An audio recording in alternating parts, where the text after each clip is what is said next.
What's going on, everybody? Welcome back to the channel. In today's video, we dive into MTG Arena, and we're going to be diving into Naya runes, and we're going to be demaking it from the meta version of the deck, and we're kind of going to make it a little bit more of a budget version if that is what you're looking to do. Maybe you don't have a lot of currency to build the one that's currently going around in the meta, but you want to kind of maybe build a platform to kind of start with and then kind of build towards the final version. So in this video, I'm going to kind of show you how I go about the process of figuring out what cards I can keep, what cards I have to cut, and what the bare minimum when it comes to the actual deck is needed to really make the deck work. With that being said, if you like the video, hit that like button. It definitely helps out a lot. If you're new here, you want to know when I post new videos on the channel, hit that subscribe button. And with that being said, let's just dive into it and let's just talk about it. All right, so I actually went ahead and I imported a version of the deck that currently is going around in the meta and kind of sorted it already based on what cards are in it, just to give myself a better idea of what cards I'm working for. Pile here is all the lands suggested on the meta version has.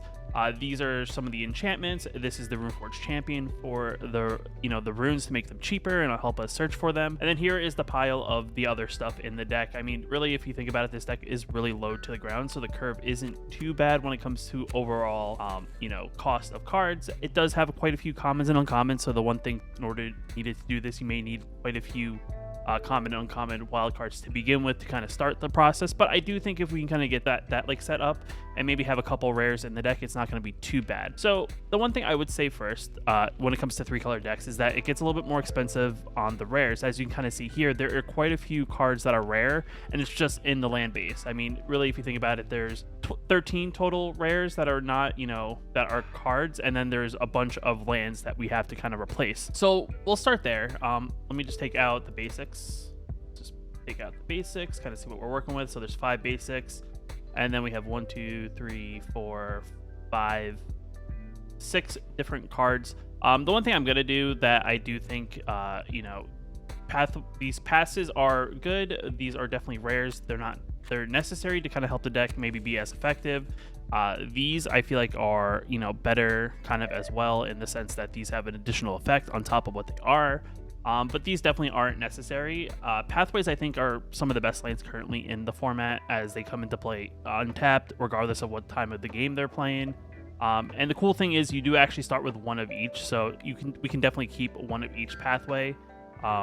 So that is definitely a good start. So what we're going to do here is we're actually going to just take this, we're going to go down to one of each. We're going to start chopping out the lands and maybe build a solid land base. Another way that we could do this, if the one thing is, when you do have 3-color decks, it becomes more expensive land-wise. We could go down to 2 colors, but I do think that we want to keep, like Runa Speed, because it gives us haste, and I kind of have an idea of what we could do for Showdown of the Skulls, so we're kind of replace that. Other than that, it's going to be one of those things we're just going to have to play around with and kind of see what works and kind of, adjust from there. So I will say we'll take out the Sundown Pass. We'll have to probably replace that with a tap land, which is unfortunate, but, we just need a red-white tap land of some sort.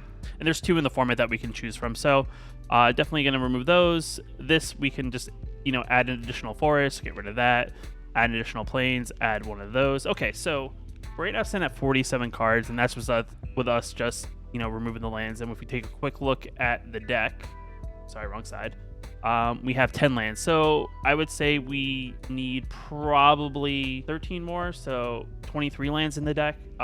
What I think we should probably start off with is we probably want to start with red mana. I think we're going to add a couple red mana sources to the deck. So let's go find just some red mana. It doesn't really matter which design I choose, because I mean you have basic lands regardless, so pick whatever style that best fits. So we'll put 2 red mana sources in the deck. I think that's pretty good. Then from there we need some sort of dual lands, so we will scroll. All right, let's just make this easier. Let's get rid of that. So we only have, we need red and green, so let's start there. I don't think, yeah, that does it. Okay, sweet.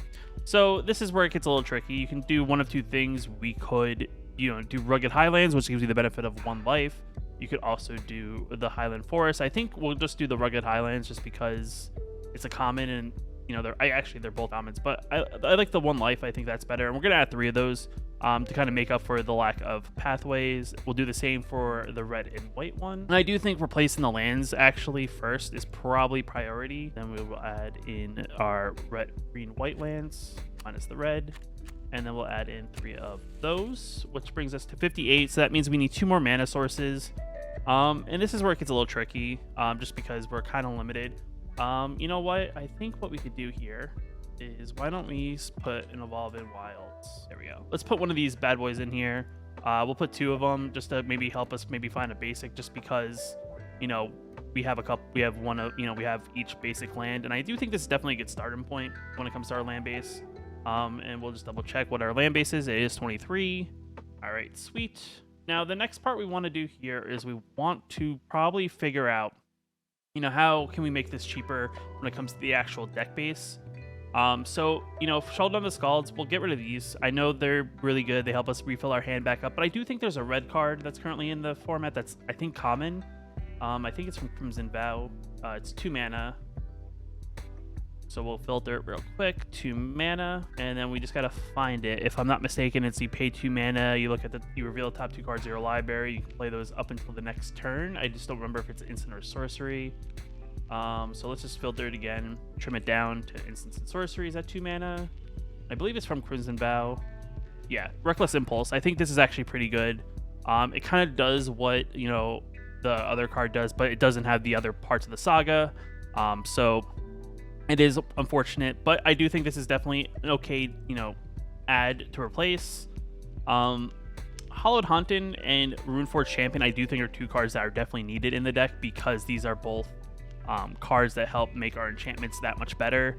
This helps us produce additional creatures that equal the number of spirits we control, and then, you know, it helps us with the end game of if we have 7 or more creatures or enchantments. They have Flying and Vigilance, which is also pretty awesome. Runeforge Champion helps us search for, you know, the runes to help make our deck kind of work. So Kami, I think, is the one that is kind of like on the fence. If you don't have the rare wild cards, I think this is definitely a card that you could probably eventually work yourself into. It is tough because I don't know if there's going to be a card that's a 1-to-1, you know, swap out for that. So I do think what we could do, I know it sounds kind of dumb, but I think it's white, and we'll unfilter this. We'll do Kamigawa. And I do think what we could do is just give ourselves a little bit more card draw. And I think if we add in Dog Companion, we could, you know, maybe make that work, and we'll just get rid of the commies and just hit craft all. I guess I actually don't own any of them, but I do think this is definitely a good starting point. I mean, overall, really the necessary things you need to make the deck work from what I'm seeing is you need 4 rare wild cards, and you need 3 mythic wild cards, and then the land base, I believe you start, because you have to start the dual color starter decks. If you don't, probably should unlock them, and then you'll have at least one of each dual pathway that fits the Naya colors. And I do think before you probably add in like the Kami, I do think fixing the mana base, maybe making it a little bit better, is definitely where you probably want to focus on, and then go into adding the Kami, and then from there I would say, you know, focus on the dual lands, and then maybe add in the commies, and then eventually get the legendary lands. I think that's probably the best plan up method, I think, of unlocking the cards. Now I actually have a link for this deck down below if this is what you want to maybe start out with. But with that being said, if there are any decks that you guys are looking for me to kind of do something like this too, leave a comment down below. You know, I'll take your guys' suggestions. So if, you know, there's another meta deck that you want to play, but, you know, you're not sure how to like demake it into a little bit more budget friendly version, let me know in the comments below. With that being said, if you like the video, hit that like button. It definitely helps out a lot. If you're new here, you want to know when I post new videos on the channel, hit that subscribe button. And until next time, I'll see you later.